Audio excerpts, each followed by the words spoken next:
United States hotels caught inside overhousing detained migrants. Detroit, there's a new target in the clash over immigration, hotels. Advocacy groups and unions are pressuring Marriott, MGM and others not to house migrants who have been arrested by immigration and customs enforcement officers.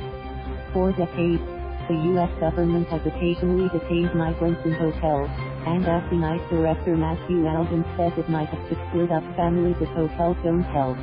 It's the latest example of a private industry caught in the political fray of an overtaxed immigration system. American and United Airlines said last year they didn't want to fly migrant children separated from their parents.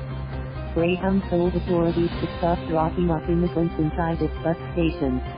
More recently, immigration groups have criticized Enterprise for renting vans to federal agents, and PNC Bank for funding private detention centers. Hotels don't like to wade into politics. They're used to accepting business without questions and tuning their lobby televisions to non-political channels. They're also used to working with the government, whether to host displaced flood victims, defense contractors or conferences. But when the Trump administration announced immigration arrests targeting families the weekend of July 13th and said it might use hotels, the big companies responded. Marriott, Hilton, Choice Hotels, Best Western, Wyndham, Hyatt, IHG and MGM Resorts all released statements saying they don't want their hotels used to detain migrants. Hotels felt pressure from their unions, which represent thousands of immigrants, as well as from customers angered by recent scenes of overcrowding and other squalid conditions at detention facilities. Hotels are meant to welcome people from all over the world, not jail them, said Dee Taylor, president of the Hotel Workers Union Unite. The companies also needed to reassure customers that their properties are safe and not overrun by armed guards watching migrants, said Daniel Mound, an associate professor of hospitality management at Pennsylvania State University. So far, there's been little evidence of widespread arrests. But the hotel stance frustrates Albin. He said, ICE uses hotels strategically to keep families together before transferring them to detention centers or deporting them. As of July 16, the agency had 53,459 individuals in custody, including 311 members of families. If hotels or other places do not want to allow us to utilize that, they're almost forcing us into a situation where we're going to have to take one of the parents and put them in custody and separate them from the rest of their family, Albin told the Associated Press in a recent interview. The Trump administration's zero-tolerance policy last year led to the separation of families at the southern border, igniting widespread outcry before it was abandoned. One national chain, Motel 6, faced lawsuits after it was accused of sharing guest names with immigration authorities. ICE wouldn't say whether it's now using hotels to detain migrants.